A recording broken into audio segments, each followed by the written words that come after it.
ഈശോയിലെ ഏറ്റവും സ്നേഹമുള്ള സഹോദരങ്ങളെ,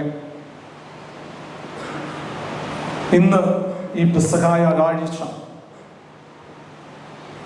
തമ്പുരാൻ ഒത്തിരി അനുഗ്രഹങ്ങൾ നമുക്ക് നൽകുന്ന ദിവസമാണ്. നമ്മുടെ എല്ലാ പരിശുദ്ധ കുർബാനയും ആരംഭിക്കുമ്പോൾ പാടുന്ന പാട്ട് നമ്മുടെ എല്ലാവരുടെയും ഓർമ്മയിൽ തങ്ങി നിൽക്കുന്ന പാട്ടാണ്.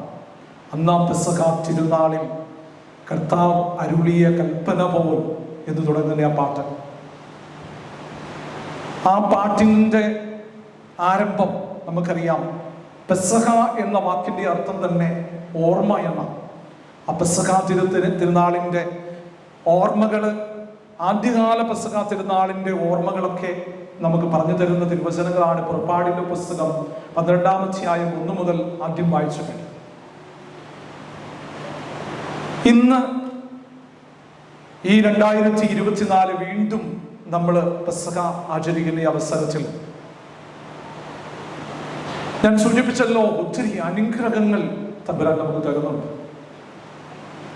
ആ അനുഗ്രഹങ്ങൾ കൃപകളായി നമ്മുടെ ജീവിതത്തിൽ വരുമ്പോൾ നമുക്കറിയാം, ആദ്യം നമ്മുടെ മനസ്സിലേക്ക് വരുന്നത് ഈശോ തൻ്റെ പ്രിയപ്പെട്ട ശിഷ്യന്മാരുടെ പാദങ്ങൾ കഴുകി ചുംബിക്കുന്ന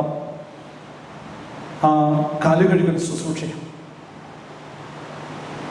എളിമയുടെ ഒരു ദിവ്യമായ പാഠം അവിടെ നമുക്ക് പറഞ്ഞു തരുന്നുണ്ട്. അതുപോലെ തന്നെ രക്ഷയുടെ ഉചിതമായ ഒരു പാഠം നമുക്ക് അവിടെ കാണാനായിട്ട് സാധിക്കും. രണ്ടാമത് നമുക്കറിയാം, ഈശോ പൗരോഹിത്യം സ്ഥാപിച്ചു. ലോകാവസാനത്തോളം നമ്മുടെ കൂടെ ആയിരിക്കാൻ, നമ്മുടെ കൂടെ വസിക്കാൻ, ഏറ്റവും ചെറിയ ഒരു ഗോതമ്പപ്പമായി കുർബാനയായി ഈശോ നമ്മുടെ കൂടെ ആയിരിക്കാൻ ഈശോ പരിശുദ്ധ കുർബാന സ്ഥാപിച്ചതിൻ്റെ ഓർമ്മ. മൂന്നാമത് നമുക്കറിയാം, ഈശോ പൗരോഹിത്യം സ്ഥാപിച്ചു. ഈശോ ചെയ്തവ ചെയ്യാനും ഈശോ പറഞ്ഞവ ലോകത്തിന്റെ അതിർത്തികൾ വരെ പറയാനും വേണ്ടി ഈശോ പൗരോഹിത്യം സ്ഥാപിച്ചു, പുരോഹിതരെ തെരഞ്ഞെടുത്തു. നാലാമത്തെ ഏറ്റവും വലിയ അനുഗ്രഹത്തിന്റെ കൃപ വിശുദ്ധ കുമ്പസാരം എന്ന ഉദാശം. നമുക്കറിയാം, മാമോദീസ കഴിഞ്ഞു വരുന്ന പാപങ്ങള്, ഒരു വിശ്വാസിയുടെ പാപങ്ങള് മോചിക്കുന്നത് വിശുദ്ധ കുമ്പസാരം എന്ന കുദാശയിലൂടെ. ഈ വിശുദ്ധ കുമ്പസാരം എന്ന കുദാശയും ഇന്നേ ദിവസം സ്ഥാപിച്ചതാണെന്ന് സഭാപിതാക്കന്മാർ പറയുന്നുണ്ട്. കാരണം കുളി കഴിഞ്ഞവന്റെ കാല് കഴുകിയാൽ മതി എന്ന് പത്രോസിനോട് തമ്പുരാൻ പറഞ്ഞ ആ വാക്കുകളുടെ ആഴങ്ങൾ പോകുമ്പോൾ അതൊരു നല്ല കുമ്പസാരമാണ്. അങ്ങനെ ഈ പല രീതിയിലുള്ള അനുസ്മരണങ്ങൾ നമ്മൾ മൊത്തം നോക്കുമ്പോൾ, ഒറ്റ വാക്കിൽ പറയുമ്പോൾ, ഈ പെസഹ വ്യാഴാഴ്ച നമുക്ക് നൽകുന്ന ഏറ്റവും വലിയ സന്ദേശം എളിമയുടെ, താഴ്മയുടെ, കാലുകഴുകലിന്റെ വലിയ സത്യമാണ്. ഈ പെസഹ വ്യാഴാഴ്ച നമ്മളെല്ലാവരും ഓർക്കാനും ചിന്തിക്കാനും തമ്പുരാൻ തരുന്നതെന്ന് നമുക്ക് കാണാനായിട്ട് സാധിക്കും. സാധാരണ രീതിയിൽ വലിയ വിജയങ്ങളാണ് ഹിസ്റ്ററിയിൽ നമുക്ക് കാണുക, ചരിത്രങ്ങളിൽ നമുക്ക് കാണാനായിട്ട് സാധിക്കുക. പരാജയങ്ങളൊന്നും ചരിത്രത്തിൽ നമുക്ക് കാണാനായിട്ട് സാധിക്കില്ല. ഇത് സാമാന്യ രീതിയിലുള്ള ഒരു നീതിയാണ്. പക്ഷേ മിശിഹായുടെ പെസഹായെ കുറിച്ച് നമ്മൾ ചിന്തിക്കുമ്പം നമുക്ക് കാണാനായിട്ട് സാധിക്കുന്നു, ഒരു പരാജിതന്റെ, അപരനു വേണ്ടി തൻ്റെ അവസാനത്തുള്ളി രക്തം വരെ ഊറ്റിക്കൊടുത്തതിൻ്റെ, സ്വയം താന്നതിൻ്റെ, തൻ്റെ ശിഷ്യന്മാരുടെ പാദങ്ങൾ കഴുകി ചുംബിച്ച് എളിമയുടെ മാതൃക കാണിച്ച ഒരു പരാജയത്തിന്റെ ചരിത്രം. വിജയങ്ങൾ മാത്രം കാണുന്ന ചരിത്രം എഴുതി വെക്കുന്നതിൻ്റെ ബദലായി, ഓപ്പോസിറ്റായി, ചരിത്രങ്ങളുടെ തുടർച്ചയായി മിശിഹായുടെ പെസഹ മാറിയ ഒരു ചിത്രം. സ്നേഹമുള്ളവരെ, മനുഷ്യന്റെ പ്രലോഭനങ്ങളുടെയൊക്കെ അടിസ്ഥാനം അവന്റെ അഹന്തയാണ് നമുക്ക് കാണാനായിട്ട് സാധിക്കും. ഈ അഹന്തയിൽ നിന്നാണ് ബാക്കി എല്ലാ പാപങ്ങളും വരിക. നമ്മളൊന്ന് ചിന്തിക്കുമ്പോൾ ഇത് സത്യമാണ് നമുക്ക് കാണാനായിട്ട് സാധിക്കും. അങ്ങനെയെങ്കിൽ എങ്ങനെയാണ് ഈ മനുഷ്യന് രക്ഷപ്പെടാനായിട്ട് സാധിക്കുക, ഈ അഹന്തയിൽ നിന്ന് രക്ഷ പ്രാപിക്കാനായിട്ട് സാധിക്കുന്നതിന്റെ ഉത്തരവും ഇന്നത്തെ ബൈബിളിലുണ്ട്. അത് മറ്റൊന്നുമല്ല, മറ്റുള്ളവരോട് ആഴമായി ക്ഷമിക്കുക, അവന്റെ പാദങ്ങൾ കഴുകി ചുംബിക്കുന്ന, അവരന് വേണ്ടി ക്ഷമിക്കുന്ന, പാദങ്ങൾ ചുംബിക്കാൻ പറ്റുന്ന രീതിയിൽ കുനിയുന്ന ഒരു മനസ്സതി ഉണ്ടാകുമ്പോൾ തീർച്ചയായും അഹന്തയിൽ നിന്ന് രക്ഷപ്പെടാനായിട്ട് നമുക്ക് ഓരോരുത്തർക്കും സാധിക്കുമെന്ന് നമുക്ക് കാണാനായിട്ട് സാധിക്കും. അതുപോലെ തന്നെ മനുഷ്യന്റെ എല്ലാവരുടെയും ആഗ്രഹം വലിയവനാകണമെന്നുള്ള ആഗ്രഹം.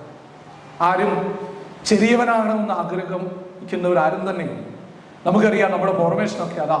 ഇപ്പം നഴ്സറിയിൽ പഠിക്കുന്ന കുട്ടി മുതൽ ഇപ്പം നമുക്കറിയാം മരിക്കാറായി കിടക്കുന്ന ആരെങ്കിലുമൊക്കെ നമ്മളോട് ചോദിച്ചു കഴിഞ്ഞാൽ ആ ഒരു സ്റ്റേജ് വരെ ഞാൻ വലിയവനാണ് എന്ന് സ്വയം അഭിമാനിക്കുന്ന ഒത്തിരിയേറെ ചിന്തകളുള്ള മനുഷ്യന്മാരാണ് നമ്മളെ ഓരോരുത്തരും.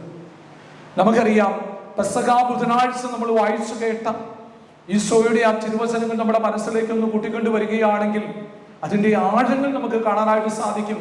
പ്രത്യേകിച്ച് ഈശോ നൽകുന്ന ഏറ്റവും വലിയ ഒരു സത്യം അവിടെ നമ്മളെ പഠിപ്പിക്കുന്നുണ്ട്.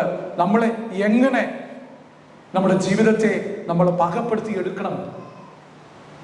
എന്താണ് പെസഹ ബുധനാഴ്ച തമ്പുരാൻ നമുക്ക് തന്ന ആ വലിയ സത്യം? അത് മനസ്സിലാക്കിയെങ്കിൽ പെസഹ വ്യാഴാഴ്ച തീർച്ചയായും നന്നായിട്ട് തന്നെ നമുക്ക് ജീവിക്കാനായിട്ടുള്ള കൃപ തമ്പുരാൻ തരും. നമുക്കറിയാം പെസഹ തിരുനാളിന് ഈശോ പെസഹ ഭക്ഷണം ഒരുക്കിയത് സഖിയോൻ ഊട്ടുശാലയിലാണ് നമുക്ക് കാണാനായിട്ട് സാധിക്കും. അങ്ങോട്ടുള്ള യാത്രയിൽ ശിശുമാരും ഒരുമിച്ച് ആണ് ഈശോ അങ്ങോട്ട് യാത്ര ചെയ്യുക. നമുക്കറിയാം ആ വഴിയിൽ വെച്ച് തന്നെ അവർ തല്ലുകൂടുന്നതായിട്ട് നമുക്ക് കാണാനായിട്ട് സാധിക്കും. ആ തല്ലുകൂടുന്നതിന്റെ കാരണം എന്താണെന്ന് നമ്മൾ ബൈബിള് പഠിക്കുമ്പോൾ നമുക്ക് കാണാൻ പറ്റും. അവരുടെ ഇടയിലുള്ള ഒരു ചോദ്യമാണ്, ഈ 12 പേരിൽ ആരാണ് വലിയവൻ എന്നുള്ളൊരു ചോദ്യമാണ്. അതുകൊണ്ട് അവർ തല്ലുകൂടിയത്. നമുക്കറിയാം ഓരോ ശിഷ്യന്മാരുടെയും കാര്യങ്ങൾ എടുത്തു വെച്ച് നമ്മളൊന്ന് പഠിക്കാനായിട്ട് ശ്രമിക്കുമ്പം എല്ലാവരും വലിയവരാണെന്ന് നമുക്ക് കാണാനായിട്ട് സാധിക്കും. ഉദാഹരണം പറഞ്ഞു കഴിഞ്ഞാൽ പത്രോസ്ലീഹ ശിഷ്യപ്രമുഖനാണ്. അതുകൊണ്ട് തന്നെ അവനൊരു സെൽഫിസ്റ്റാണ്, പെട്ടെന്ന് ചാടിക്കയറി ഉത്തരം പറയുന്നവനാ, നല്ല ലീഡറാണ്. ആരാണ് അവനെ ശിഷ്യപ്രമുഖനാക്കിയത്? അവൻ പ്രധാനിയാണെന്ന് ചിന്തിക്കുന്നത് അവൻ തന്നെ ഒരു പ്രത്യേക രീതിയിൽ ഒരു മൂടുപടം അവരിൽ തന്നെ സൃഷ്ടിച്ചിരിക്കുന്നു. ഞാനൊരു പ്രധാനിയാണ് എന്നുള്ളൊരു ചിന്ത. അതുപോലെ തന്നെ മത്തായി ശ്ലീഹായുടെ കാര്യം എടുക്കുകയാണെങ്കിൽ തന്നെ നമുക്ക് കാണാനായിട്ട് സാധിക്കും, അവനും വലിയവനാണെന്നുള്ളൊരു ചിന്ത മത്തായി ശ്ലീഹായുടെ മനസ്സിലുണ്ട്. മറ്റുള്ളവരുമായി കമ്പാരിസൺ ചെയ്യുമ്പോൾ മത്തായി ശ്ലീഹ ചിന്തിച്ചിട്ടുണ്ടാകും, ഞാനാണ് ഈ 12 പേരിൽ ഏറ്റവും എഡ്യൂക്കേഷനിസ്റ്റ്, നന്നായിട്ട് പഠിച്ചിട്ടുള്ള ഞാനാ, അക്കൗണ്ടന്റ് ഞാനാ, അതുകൊണ്ട് തന്നെ ടാക്സിന്റെ കാര്യങ്ങളൊക്കെ എനിക്ക് നന്നായിട്ട് ലീഡ് ചെയ്യാൻ പറ്റും. ബാക്കിയുള്ളവരൊക്കെ മീൻപിടുത്തക്കാരും ഓർഡിനറി ജോലി ചെയ്യുന്ന ഒരു പ്രാക്ടിക്കൽ നോളജ് ഉള്ള വ്യക്തിയാ. അവരോട് കമ്പാരിസൺ ചെയ്യുമ്പോൾ അല്ലെങ്കിൽ ഈ ശിഷ്യന്മാരുടെ 12 പേരിൽ ഏറ്റവും കൂടുതൽ പഠിച്ചിട്ടുള്ളത് ഞാനാണ് എന്നുള്ള ഒരു അഹങ്കാരം, ഒരു വലിയവനാണെന്നുള്ള ചിന്ത മത്തായി ശ്ലീഹായ്ക്കും ഉണ്ടായിരുന്നു. പിന്നെ നമുക്ക് കാണാനായിട്ട് സാധിക്കുന്നത് തീവ്രവാദിയായ ശിമയോനും യൂദാസും. ആ പേര് കേൾക്കുമ്പോൾ തന്നെ നമുക്കറിയാം അവര് ശക്തിയുള്ളവരാ, ആയുധങ്ങൾ ഉപയോഗിക്കാനായിട്ട് കഴിവുള്ളവരാ, അതുകൊണ്ടും അവർ വലിയവരാണ് എന്നുള്ളൊരു ചിന്തയുണ്ട്. പിന്നെ യോഹന്നാന്റെ ശ്ലീഹായുടെ കാര്യം എടുക്കുമ്പോൾ തന്നെ നമുക്ക് കാണാൻ പറ്റും, ശിഷ്യന്മാരിൽ ഏറ്റവും പ്രായം കുറഞ്ഞവനാണ്, യൂത്ത്ഫുൾനെസ് ഉള്ള ഒരു യൂത്താണ്. അതുകൊണ്ട് തന്നെ തബ്രാന്റെ അടുത്ത് ആയിരിക്കാൻ അവൻ ഇഷ്ടപ്പെടുന്നു. ഏത് സമയത്തും നമുക്കറിയാം ഈശോയുടെ കൂടെ, ഈശോയുടെ അടുത്ത്, ഈശോയുടെ വശത്തിൽ ചാരിക്കിടന്ന, ഈശോയുടെ മടിയിൽ കയറിയിരിക്കാനായിട്ട് അവൻ ആഗ്രഹിച്ചവനാണ് എന്ന് നമുക്ക് കാണാനായിട്ട് സാധിക്കും. അങ്ങനെയും അവനും ഒരു പ്രധാനിയാണ് എന്ന് നമുക്ക് കാണാനായിട്ട് സാധിക്കും.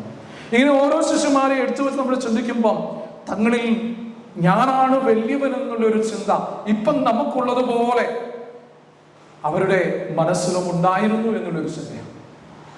നമ്മൾ ബൈബിൾ പഠിക്കുമ്പോൾ നമുക്ക് കാണാൻ പറ്റും, ഈശോ പെസഹ ഭക്ഷിക്കാനായിട്ട് സഖിയോൻ ഊട്ടുശാലയിൽ ചെന്നപ്പം ആ വാതിക്കൽ വെച്ച ഈശോയ്ക്ക് ഒത്തിരി വിഷമമുണ്ടായി, സങ്കടമുണ്ടായി എന്ന് നമുക്ക് കാണാനായിട്ട് സാധിക്കും. നമുക്കറിയാം ശിഷ്യന്മാരിൽ ഏറ്റവും ചെറിയ ശിഷ്യനായിരിക്കണം ഈശോയുടെ പാദങ്ങൾ കഴുകാൻ. പ്രധാനിയല്ല, ചെറിയവൻ ആയിരിക്കണം ഈശോയുടെ പാദങ്ങൾ കഴുകാൻ. ആരെയും കണ്ടില്ല. ഈശോയ്ക്ക് മുമ്പേ അവർ ഓടി സഖിയോൻ ഊട്ടുശാലയിൽ കയറിയിരുന്ന് പെസഹ ഭക്ഷിക്കാൻ അവരുടെ സ്ഥാനം അവരുടെ കസര അവര് നേരത്തെ തന്നെ കണ്ടുപിടിച്ചു വെച്ചു എന്നാണ്. നമ്മൾ സൂക്ഷിച്ചു വായിക്കുമ്പോൾ ഈശോയുടെ സങ്കടം തൻ്റെ പാദങ്ങൾ, ഗുരുവും അല്ലെങ്കിൽ കർത്താവുമായ എൻ്റെ പാദങ്ങൾ കഴുകാനോ ആരെയും കണ്ടില്ല എന്നുള്ളൊരു സങ്കടമല്ല. 3 വർഷം ഞാൻ അവരെ പഠിപ്പിച്ച കാര്യങ്ങളെല്ലാം അവരും മറന്നു. ഇത്രയും അല്ലെങ്കിൽ എൻ്റെ ജീവിതം വഴി, പഠനം വഴി, എൻ്റെ പ്രവൃത്തി വഴി, എൻ്റെ നോട്ടം വഴി, എൻ്റെ ജീവിതം വഴിയൊക്കെ ഞാൻ ഇവരെ പഠിപ്പിച്ച കാര്യങ്ങൾ ഒന്നും ഇവരുടെ തലയിലില്ലല്ലോ എന്നുള്ള ഒരു ചിന്തയാകാം തമ്പുരാനിൽ അങ്ങനെ ചിന്തിക്കാനായിട്ടുള്ള കാരണം, തമ്പുരാന്റെ സങ്കടത്തിന് കാരണം നമുക്കറിയാം. പിന്നെ അവിടെ നടക്കുന്ന ഒരു കാര്യങ്ങളാണ് നമ്മുടെ ഈശോ തൻ്റെ ശിഷ്യന്മാരുടെ പാദങ്ങൾ കഴുകി ചുംബിക്കുന്ന കാര്യം. ആരും കാല് കഴുകാനില്ലാത്ത അവസ്ഥയിൽ തങ്ങളെല്ലാം വലിയവനാണെന്ന് ആഗ്രഹിച്ചുകൊണ്ട് സ്വന്തം ഇരിപ്പിടത്തിലിരുന്നപ്പം ഈശോ തന്റെ മേലങ്കി മാറ്റി ഒരു ടവലെടുത്ത് അരയിൽ ചുറ്റി താലത്തി വെള്ളമെടുത്ത് തന്റെ പ്രിയപ്പെട്ട ശിഷ്യന്മാരുടെ അടുത്തേക്ക് പോയി അവരുടെ പാദങ്ങൾ കഴുകി ചുംബിക്കുന്ന തമ്പുരാന്റെ ആ വിനയത്തിന്റെ മാതൃക, എളിമയുടെ മാതൃക, ഏറ്റവും ദിവ്യമായ സങ്കല്പം, ഏറ്റവും ദിവ്യമായ സങ്കല്പം നമുക്കിവിടെ കാണാൻ പറ്റും. അതുപോലെ തന്നെ പെസഹ വ്യാഴാഴ്ചയിലെ ഏറ്റവും വലിയ പാഠം തമ്പുരാൻ പഠിപ്പിക്കുന്നു, എളിമപ്പെടുക എന്നുള്ളൊരു വലിയ സത്യം നമുക്കറിയാം. പിന്നെ ഓരോരുത്തരുടെ കാലുകളിൽ കഴുകി പത്രോസ്ലിഹായെ അടുത്തു വന്നപ്പോൾ ബൈബിൾ വ്യക്തമായിട്ട് എഴുതി വെച്ചിട്ടുണ്ട്. പത്രോസ്ലിഹ തമ്പുരാനോട് പറഞ്ഞു, നീ എന്റെ പാദങ്ങൾ കഴുകാൻ ഞാൻ സമ്മതിക്കില്ല. ഉടനെ തന്നെ തമ്പുരാൻ പത്രോസ്ലിഹായോട് പറയുന്നുണ്ട്, ഞാൻ നിന്റെ പാദങ്ങൾ കഴുകാൻ നീ സമ്മതിക്കുന്നില്ലെങ്കിൽ നീ എന്റേതല്ല, നീ ഇവിടുന്ന് പുറത്തു പോകണം എന്ന് കഠിനമായ വാക്കുകളാ തമ്പുരാൻ പറയുക. നമുക്കറിയാം, ഇപ്പൊ നമ്മൾ വായിച്ചു കേട്ട തിരുവചനങ്ങൾ നമ്മൾ എടുക്കുമ്പോൾ യോഹന്നാന്റെ സുവിശേഷം 14-ാം അധ്യായം 1 മുതൽ 14 വരെയും, അതുപോലെ തന്നെ നമ്മൾ വായിച്ചു കേട്ട സുവിശേഷം മത്തായിയുടെ സുവിശേഷം 26-ാം അധ്യായം 26 മുതൽ 30 വരെയുമുള്ള യോഹന്നാന്റെ സുവിശേഷം 26-ാം അധ്യായം 26 മുതൽ 30 വരെയുള്ള തിരുവചനങ്ങളാണ് നമ്മൾ വായിച്ചു കേട്ടത്. ആ 26-ാം അധ്യായം 26 മുതൽ 30 വരെയുള്ള തിരുവചനങ്ങൾ നമ്മൾ വായിക്കുമ്പോൾ നമുക്ക് കാണാനായിട്ട് സാധിക്കുന്നത് അവിടെ കുർബാനയെ കുറിച്ചാണ് പറയുന്നത്. കാലുകൾ കഴുകൽ ശുശ്രൂഷയെ കുറിച്ചാണ് യോഹന്നാന്റെ സുവിശേഷത്തിൽ പറയുന്നുണ്ടെങ്കിൽ, അത് കഴിഞ്ഞ് കുർബാനയെ കുറിച്ചാണ് തൊട്ടടുത്ത് നമ്മൾ ഇന്ന് വായിച്ചു കേട്ട തിരുവചനങ്ങള്. നമ്മള് യോഹന്നാന്റെ സുവിശേഷം നമുക്ക് കാണാൻ പറ്റുന്നത് കുർബാനയെ കുറിച്ചാണ്. കാലുകഴുകൽ ശുശ്രൂഷ ഈക്വൽ ടു വിശുദ്ധ കുർബാന എന്ന് തമ്പുരാൻ പഠിപ്പിക്കുകയാണ്. സമാന്തര സുവിശേഷങ്ങളില് നിന്റെ പാദങ്ങൾ ഞാൻ കഴുകുന്നില്ലെങ്കിൽ നീ എനിക്ക് യോഗ്യനല്ല എന്ന് പറയുന്നതും, സാധാരണ നീ എനിക്ക് പ്രതിബന്ധമാണ്, എന്നിൽ നിന്ന് ദൂരെ പോകുക എന്ന് പറയുന്നതും ഒരേ കാര്യം തന്നെയാണ്, ഒരേ അർത്ഥതലങ്ങൾ തന്നെയാണ് എന്നാണ് സുവിശേഷ പണ്ഡിതന്മാർ നമുക്ക് പറഞ്ഞു തരിക. ഒരേ കാര്യങ്ങൾ തന്നെയാണ്. അതുപോലെ തന്നെ ഈ സമാന്തര സുവിശേഷങ്ങളിൽ പറഞ്ഞു വന്ന ഇന്ന് നമ്മൾ വായിച്ചു കേട്ട കാര്യങ്ങളും കാലുകഴുകൽ ശുശ്രൂഷയും പരിശുദ്ധ കുർബാനയും ഒരേ കാര്യം തന്നെയാണ് എന്ന് പറയുന്ന കാര്യം. എളിമപ്പെടുക എന്നുള്ള പെസഹ വ്യാഴാഴ്ചയിലെ ഏറ്റവും മനോഹരമായ സന്ദേശം ഈശോ നമുക്കിങ്ങ് പകർന്നു തരികയാണ്. സ്നേഹമുള്ളവരെ, ഈ ചിന്തകൾ നമ്മുടെ മനസ്സിലേക്ക് നമ്മൾ കൂട്ടിക്കൊണ്ടു വരുമ്പം മനുഷ്യന്റെ ഏറ്റവും വലിയ പ്രലോഭനം അഹന്തയാണ് എന്ന് നമ്മൾ പഠിച്ചു കഴിഞ്ഞു. ആ അഹന്ത മാറ്റാനായിട്ടുള്ള കാര്യങ്ങൾ എന്താണ്, എങ്ങനെയാണ് എന്നിലെ ആ പാവാവസ്ഥയും രോഗാവസ്ഥയും നെഗറ്റീവ് ചിന്തകളും അതുപോലെ തന്നെ പ്രലോഭനങ്ങളും എല്ലാം ആകുന്ന അഹന്ത മാറ്റാൻ പ്രത്യേകിച്ച് എളിമയുടെ പാഠം കാലുകഴുകണം, കുനിയണം എന്നുള്ള വലിയ ചിന്തയാ ഈശോ നമുക്ക് തരിക. നമ്മൾ ആദ്യം കണ്ടു കഴിഞ്ഞു, വലിയ വിജയങ്ങൾ നേടിയ, വലിയ ചരിത്രം എഴുതിയ സാഹചര്യങ്ങളാണ് ക്രിസ്തുവിൽ ഓർക്കുന്നുവെങ്കിൽ മിശിഹായുടെ പെസഹ ജസ്റ്റ് ഓപ്പോസിറ്റ് ആയിട്ട് കാര്യങ്ങളെയൊക്കെ മാറ്റിമറിച്ചു.